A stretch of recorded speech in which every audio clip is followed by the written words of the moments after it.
안녕하십니까, 이표대표입니다.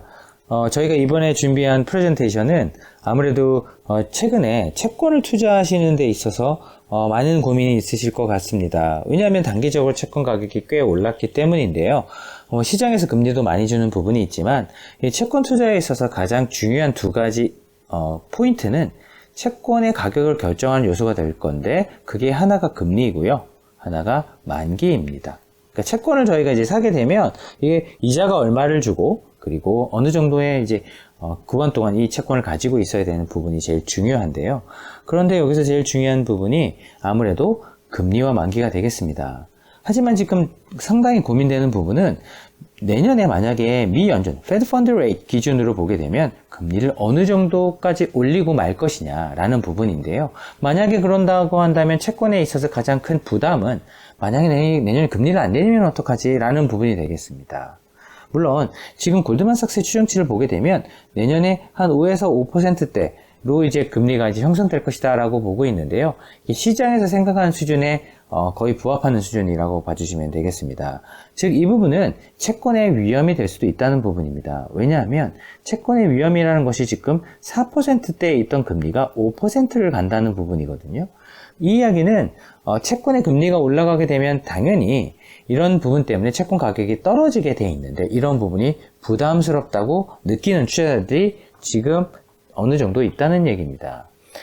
그런데 여기서 저희가 주목해야 될 부분은 IG, Investment Grade에 해당되는 채권의 금리는 내년에 다시 떨어진다고 보고 있고요. 골드만도 10Y, 그러니까 10년물 US Treasury, 10년물 미국 국채 역시도 금리가 떨어진다고 보고 있습니다. 이 이야기는 뭐냐면 내년에 이런 회사채, 투자 등급 회사채 금리가 떨어진다고 얘기를 하고 있고, 미국의 장기물 국채 금리가 떨어진다고. 결국 말하자면 회사채의 금리가 떨어지니까요, 가격은 올라갈 거고요. 회사채 가격이 올라간다는 얘기고요. 미국 국채 가격이 또 올라간다는 얘기가 되겠습니다. 이것을 채권의 두 가지 가격 결정 요소인 금리와 만기로 다시 한번 재해석을 해본다고 한다면, 스프레드, 즉 이 일반적인 회사채 같은 경우는요, 스프레드를 추가로 지급합니다. 그러니까 안전 채권인 미국 국채보다는 아무래도 시용 위험이 좀 떨어지지 않겠습니까? 아무리 투자 등급 회사채라 하더라도. 그러면 추가적인 금리를 보상하게 되는데요, 그때 스프레드가 발생하게 됩니다.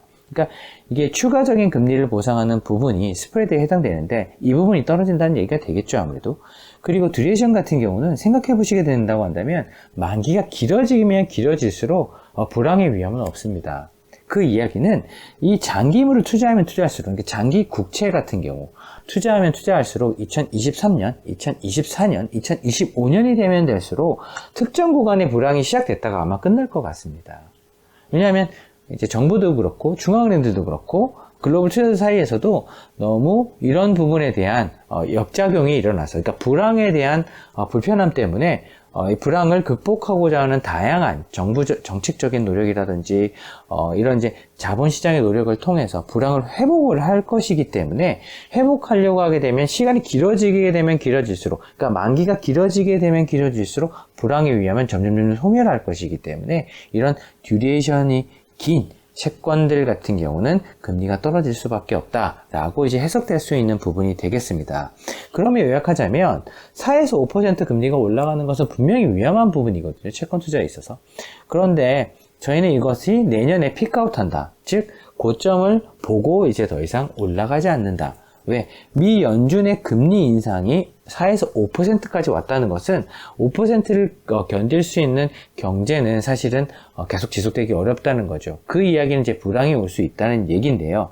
불황이 오게 되면 나쁜 게 아닌가라는 얘기를 생각해 볼 수도 있겠지만, 그 부분 자체가 오히려 더 이상 금리를 올릴 수 없는 국면까지 왔기 때문에 신용의 위험이 추가적으로 증가하지는 않는다. 이자를 못 갚을 위험, 그러니까 금리를 더 올려야 이자를 못 갚는데 금리를 더 올려서 이자를 못 갚을 위험, 즉 스프레드가 크게 높아지지는 않겠다, 떨어질 수 있다. 그러니까 뭐 회사채, 투자 등급 회사채 같은, 저희가 예를 들자면 그런 가장 큰 펀드 중에 하나가 저희가 소개해드린 LQD 같은 펀드들이 있는데, 이런 것들에 대한 시장의 어떤 투자의 기회가 존재할 수도 있겠다라는 이제 설명이 될 수 있을 것 같고요. 그리고 길어지면 길어질수록, 이제 만기 자체, 그러니까 듀레이션이 길어지면 길어질수록 아무래도 투자를 통한 불황의 위험으로부터 좀 멀어질 수 있겠다라는 부분을 여기서 저희가 찾아볼 수 있을 것 같습니다. 즉 30년물 정도, 그러니까 20년이 넘는 만기를 가지고 있는 채권을 투자하게 된다고 한다면 저희가 소개해드렸던 TLT라든지 그리고 10년물 채권에 해당되는 뭐 IF라든지 이런 것들이 존재할 수 있을 것 같고요.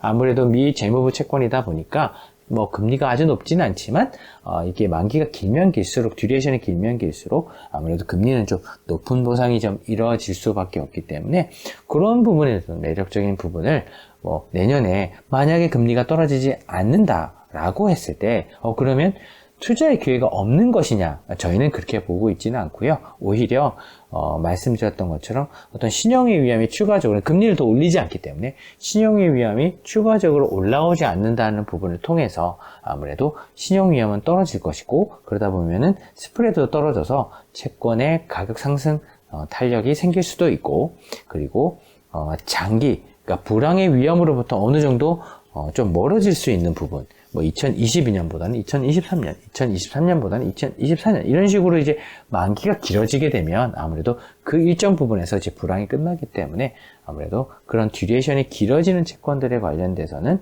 아무래도 유리한 국면이 나올 수 있다. 서로 금리를 내리지 않는다 하더라도 이 채권 금리에서 보시는 것처럼 골드만삭스 추정치도 내년에 5%대를 가긴 가겠지만 결국은 회사채 그리고 미국 장기 국채들 사이에서는 금리가 떨어지는 현상을 보게 될 것이다. 즉 금리가 떨어진다는 것은 채권에 있어서는 가격이 올라간다는 의미이기 때문에 이런 투자 등급 회사채라든지 미국 장기 국채에서는 투자의 기회가 존재할 수도 있다라고 보시고 만약에 단기적으로 인플레이션 우려나 뭐 다양한 이슈 때문에 채권의 어떤 금리나 가격이 흔들린다고 한다면 그런 부분을 잘 판단하셔서 방금 말씀드린 부분을 딱 대입해 보신다고 한다면 투자해도 되겠다 아니면 좀 가격이 많이 올라와서 오히려 차익 실현을 해야 되겠구나 이런 잣대로 쓰시는데 충분히 활용 가능한 그리고 저희가 이미 설명드렸던 그런 ETF 펀드 비이클을 통해서 개인적으로 투자 가능하신 부분이 분명히 있을 것 같고요.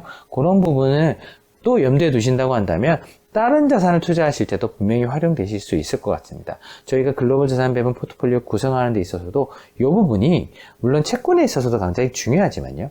이게 신용 위험에 관련된 부분을 감안하신다고 한다면 바로 주식에 대한 부분과 연결이 되겠죠. 아무래도 왜냐하면 이게 부도 위험이기 때문에 그럼 주식을 투자해도 되냐 아니면 신흥국을 또 투자해도 되느냐 이런 부분도 연결이 될 것 같고요. 이렇게 보신다고 한다면 전체 앵글, 투자의 앵글을 포트폴리오를 자산 배분을 하거나 포트폴리오 구성하는 데 있어서 이 금리의 역할을 잘 활용하시게 된다고 한다면 내년에는 상당히 흥미로운 투자의 어떤 사이클을 보시게 될 수도 있을 것 같다. 그리고 저희는 방금 말씀드렸던 채권의 가장 키포인트라고 하는 이런 부분에 대해서 뭐 추가적으로 힌트를 마련해 드릴 수 있는 부분이 있다고 한다면 그런 부분 역시 정리해서 공유 드리도록 하겠습니다. 감사합니다.